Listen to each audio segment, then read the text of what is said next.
Ma belle-fille m'a regardé droit dans les yeux et a dit François, mes parents emménagent chez toi samedi prochain. Nous leur avons déjà dit oui. Elle n'a pas demandé. Elle n'a pas suggéré. Elle l'a annoncé comme si elle lisait le bulletin météo, d'un ton plat, certain, définitif. Et mon fils Julien restait planté derrière elle à fixer le carrelage de la cuisine comme si c'était la chose la plus fascinante qu'il ait jamais vue. J'ai 63 ans. J'ai passé 31 ans à travailler comme ingénieur territorial aux ponts et chaussées pour le département. J'ai construit des ponts pour gagner ma vie, des vrais, en acier et en béton. Et je sais mieux que quiconque qu'une structure ne tient que si les fondations sont solides. Je sais aussi que quand quelque chose est structurellement compromis, aucune couche de peinture ou d'ornement ne pourra le sauver. Il faut s'attaquer au problème directement. Pas de raccourci. Je m'appelle François. Je vis seul dans une maison de 4 chambres à Amboise, au cœur de la Touraine. Une ville assez petite pour que tout le monde connaisse vos affaires, mais assez grande pour qu'on puisse disparaître dans son jardin un dimanche après-midi sans voir personne. Ma femme, Catherine, est décédée il y a 4 ans d'un accident vasculaire cérébral. C'était soudain. C'était dévastateur. Et dans les mois qui ont suivi, j'ai fait ce que les hommes de ma génération font. J'ai continué à avancer. J'ai tondu la pelouse. J'ai réparé les gouttières. Je suis allé au match de foot de mon petit-fils.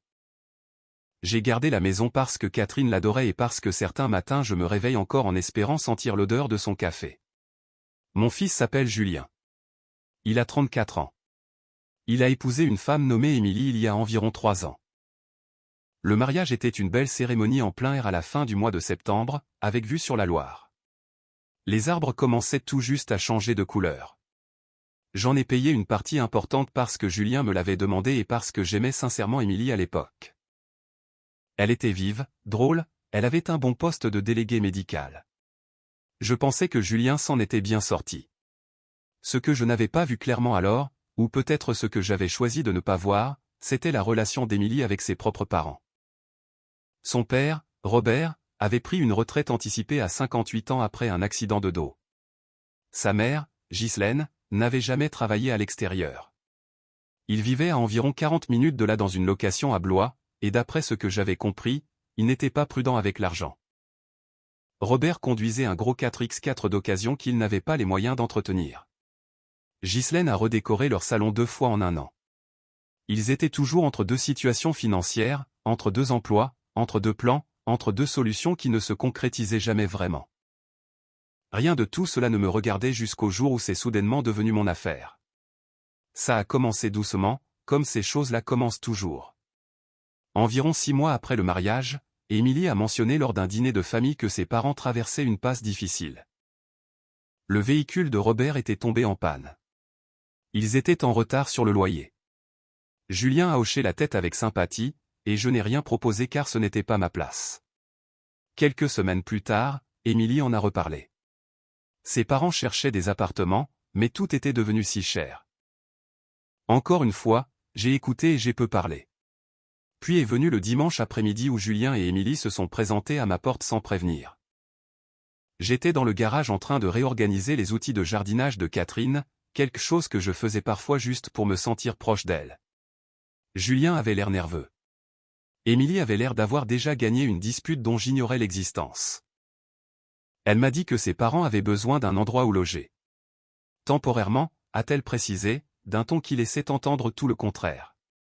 Elle a expliqué que le propriétaire de Robert et Ghislaine vendait le bien et qu'ils avaient 60 jours pour libérer les lieux. Elle a dit qu'ils n'avaient rien trouvé d'abordable à Blois. Et puis elle a dit la chose que je n'oublierai jamais de ma vie. Tu as 4 chambres, François. Tu vis seul. C'est tout simplement logique. J'ai posé le transplantoir que je tenais. J'ai regardé mon fils. Il a croisé mon regard pendant environ une demi-seconde puis a trouvé le sol du garage plus intéressant. Ça n'a aucun sens pour moi, j'ai dit. Émilie a souri.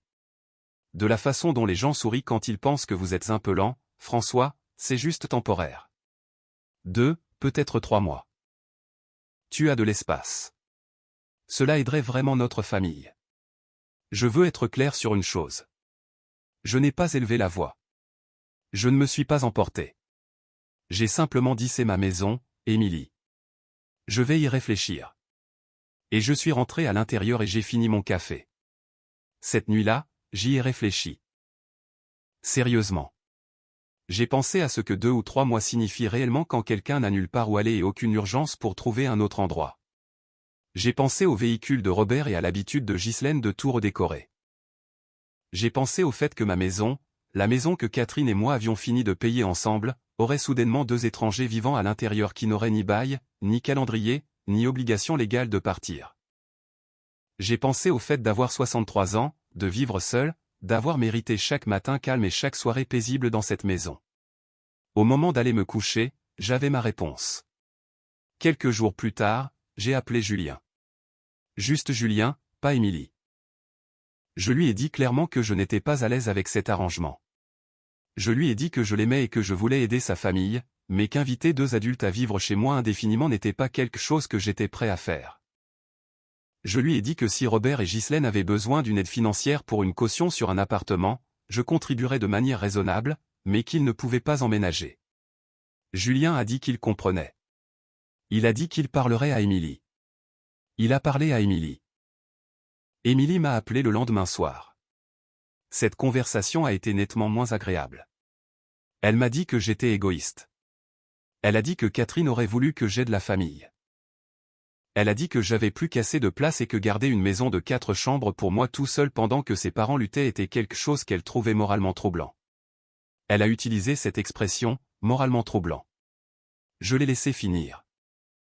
Puis j'ai dit Émilie, ma réponse n'a pas changé. Et j'ai mis fin à l'appel.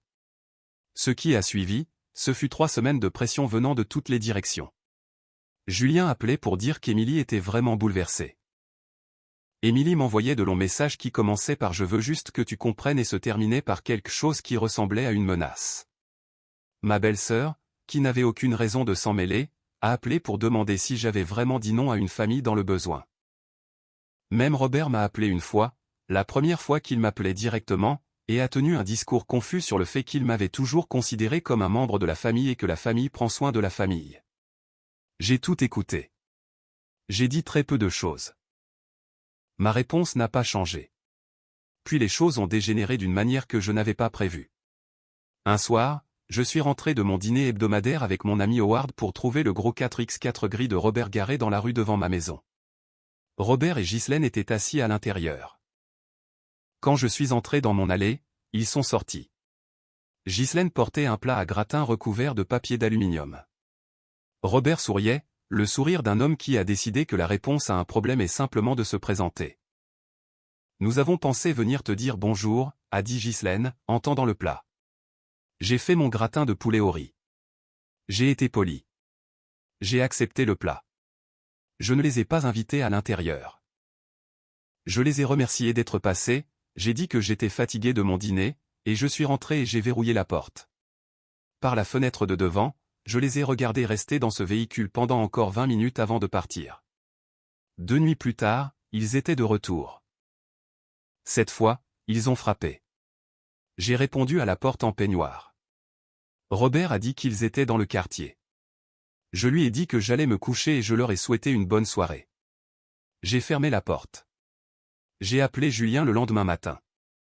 Je lui ai dit ce qui se passait. Je lui ai dit que si ses beaux-parents se présentaient à nouveau chez moi sans invitation, j'appellerais la gendarmerie d'Amboise pour signaler un harcèlement. Je n'ai pas dit cela pour être dramatique. Je l'ai dit parce que je le pensais et parce que je voulais qu'il soit acté que je l'avais prévenu. Julien s'est excusé. Il avait l'air épuisé. J'avais presque de la peine pour lui. Puis vint le mardi soir qui a tout changé. Je dormais quand mon téléphone a vibré à 23h45. C'était un message d'Émilie. Nous devons parler. Ce n'est pas fini. J'ai mis mon téléphone en silencieux et je me suis rendormi. À 2h17 du matin, ma sonnette a retenti. Puis elle a retenti à nouveau. Puis quelqu'un a frappé, pas poliment, mais le genre de coups qui font vibrer le cadre de la porte. Je me suis levé, j'ai mis mon peignoir et j'ai regardé par l'œilleton. C'était Julien et Émilie. Émilie était en manteau par-dessus ce qui ressemblait à un pyjama. Julien avait l'air de ne pas avoir dormi. Je n'ai pas ouvert la porte. « François, nous devons parler tout de suite », a dit Émilie à travers la porte. Mes parents doivent être partis d'ici vendredi. C'est une urgence. J'ai parlé à travers la porte. Il est 2 heures du matin. Ce n'est pas le moment approprié pour cette conversation. Rentrez chez vous. François, s'il te plaît, a dit Émilie. J'ai gardé une voix basse et calme. Je vais vous le dire une dernière fois. Rentrez chez vous. Si vous êtes encore là dans 5 minutes, j'appelle les gendarmes. Il y a eu un long silence. Puis je les ai entendus retourner à leur voiture. J'ai regardé par la fenêtre de l'étage alors qu'ils s'éloignaient. Puis je suis retourné au lit, mais je n'ai pas dormi. Je suis resté assis jusqu'à 4 heures du matin, notant chaque date, chaque appel, chaque message, chaque visite impromptue. J'ai tout écrit dans un cahier à spirale avec un stylo. De la façon dont mon père m'avait appris à documenter les choses quand on ne sait pas encore pourquoi on aura besoin de ces documents. Il s'est avéré que j'en ai eu besoin plus tôt que prévu. La semaine suivante, j'ai reçu une lettre d'un cabinet d'avocats. Elle provenait d'un avocat nommé Maître Lefebvre, et elle affirmait que ses clients, Robert et Ghislaine, faisaient valoir une demande de bail tacite basée sur mon prétendu accord verbal de les autoriser à résider dans ma propriété. La lettre exigeait que j'honore cet accord sous peine de poursuite judiciaire. J'ai lu la lettre 2 fois. Puis j'ai ri, non pas parce que c'était drôle, mais parce que j'avais traité des litiges contractuels pendant 30 ans et je savais immédiatement que cela n'avait aucun fondement juridique. Je n'avais conclu aucun accord verbal. Je n'avais conclu aucun accord d'aucune sorte. J'avais dit je vais y réfléchir dans mon propre garage, et j'avais fait suivre cela d'un refus clair et documenté. J'ai appelé une avocate que je connaissais, Maître Sophie Laurent, qui s'occupait des questions de propriété et de succession. J'avais déjà travaillé avec elle 2 fois. Une fois au décès de Catherine et une fois pour un litige de clôture avec un voisin. Elle était vive, directe, et elle ne perdait pas mon temps. Sophie a examiné la lettre et a confirmé ce que je savais déjà. La demande était sans fondement. Il n'y avait aucun accord de location, tacite ou autre. Elle m'a aussi dit quelque chose d'utile. Le fait que j'ai une documentation sur chaque interaction, chaque date, chaque message jouait énormément en ma faveur. Elle m'a conseillé de cesser d'interagir directement avec quiconque était impliqué et de la laisser gérer toute la communication à l'avenir. C'est exactement ce que j'ai fait. Au cours des 2 semaines suivantes, j'ai transmis chaque message texte et chaque message vocal à Sophie, et il y en avait beaucoup. Émilie a envoyé 17 messages en 4 jours. Robert a laissé des messages vocaux qui commençaient de façon conciliante et devenaient progressivement plus agités. Dans un message, il m'a dit que j'allais le regretter. Dans un autre, il a dit que j'avais fait une promesse, ce qui était faux, et qu'il avait des témoins.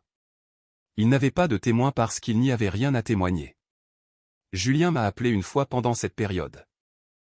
Il avait l'air d'un homme qui avait réalisé qu'il était au milieu de quelque chose et ne savait pas comment s'en sortir.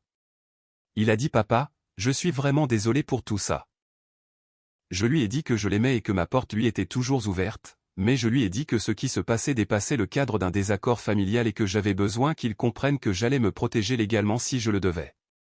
Il a dit qu'il comprenait. Je l'ai cru. Le jour de l'audience est arrivé par une froide matinée de novembre. Le palais de justice d'Amboise est un bel édifice ancien avec des sols en marbre et de hauts plafonds, le genre d'endroit qui vous fait ressentir le poids des choses. Sophie était avec moi. Robert et Ghislaine sont arrivés avec Maître Lefebvre, leur avocat, qui ressemblait à un homme ayant accepté cette affaire sans l'avoir pleinement examinée. La juge était une femme nommée Madame Morel. Elle était méthodique, calme, et avait clairement lu le dossier avant d'entrer dans la salle. Maître Lefebvre a d'abord présenté le cas de ses clients. Il a soutenu que j'avais pris un engagement verbal de loger Robert et Ghislaine, qu'ils s'étaient appuyés sur cet engagement à leur détriment, et que j'étais donc obligé de respecter ma parole. Il a utilisé beaucoup de termes juridiques avec assurance. Puis Sophie a présenté notre réponse. Elle a soumis ma documentation, les entrées du cahier à spirale, les messages textes, les messages vocaux. Elle a présenté la trace écrite de mon refus clair communiqué à Julien par téléphone. Elle a présenté les 2 cas de visite nocturne non annoncés, puis elle a fait écouter 3 des messages vocaux de Robert à haute voix dans la salle d'audience. Le premier était confus mais poli. Le deuxième mentionnait des témoins d'une promesse inexistante. Le troisième, celui de l'avant-dernière semaine avant l'audience, était tout autre chose. La voix de Robert sur cet enregistrement était forte et instable. Il a dit que j'avais détruit sa famille. Il a dit que Jean comprendrait les conséquences. Il a dit des choses qui ont rendu la salle d'audience très silencieuse. La juge Morel a écouté les 3 messages sans expression. Elle a tranché entièrement en ma faveur. Il n'y avait aucun accord de location. Il n'y avait aucun contrat verbal. Il n'y avait aucune base légale pour cette demande.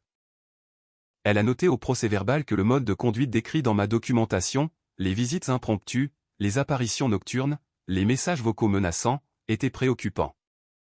Et elle a conseillé au conseil des demandeurs de s'assurer que ses clients comprenaient les limites légales concernant le harcèlement. Maître Lefebvre n'avait pas l'air d'un homme confiant lorsque l'audience a été levée. À l'extérieur du tribunal, Sophie m'a serré la main. J'ai conduit jusqu'à une brasserie à la sortie de la ville appelée Le Relais. J'ai commandé un café noir et des œufs au plat et je me suis assis près de la fenêtre en regardant la lumière de novembre traverser le parking. J'ai ressenti quelque chose que je n'avais pas ressenti depuis longtemps, pas exactement du triomphe, plutôt un équilibre, comme un mur porteur qui avait été testé et qui avait tenu bon. La suite s'est déroulée tranquillement, comme la plupart des choses une fois que le bruit s'arrête.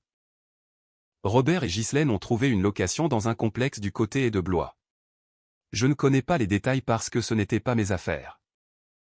Julien m'a dit plus tard que les parents d'Émilie avaient reçu une aide d'un programme d'assistance communautaire et une contribution partielle du frère aîné d'Émilie qui avait apparemment été sollicité bien plus tôt et avait discrètement décliné.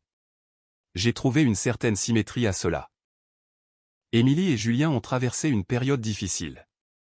Julien a été honnête avec moi à ce sujet, plus honnête que je ne l'espérais.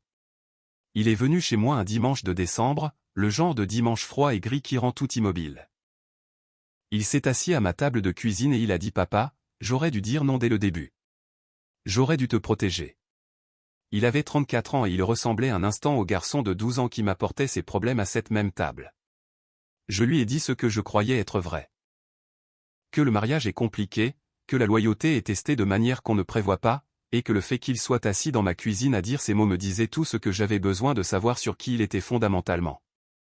Je lui ai dit que je n'étais pas en colère. Je lui ai dit de rentrer chez lui, d'être bon avec sa femme et de trouver une solution ensemble.